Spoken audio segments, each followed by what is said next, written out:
Assalamualaikum warahmatullahi wabarakatuh. Okey, hari ni kita tengok analisa Bitcoin yang guna teknik fiber musang. Okey, kita nampak sini ada time frame H4. Nampak sini ada bearish engulfing.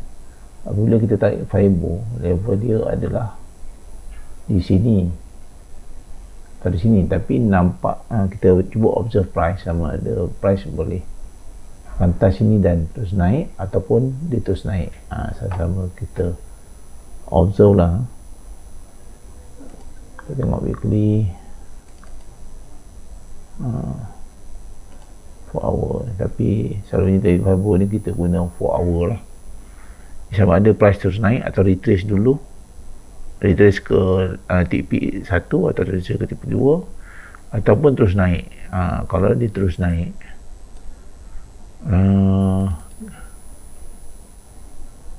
maksudnya belum ada setup buy lagi lah kat sini ya. Jadi semua observe. Okay, terima kasih.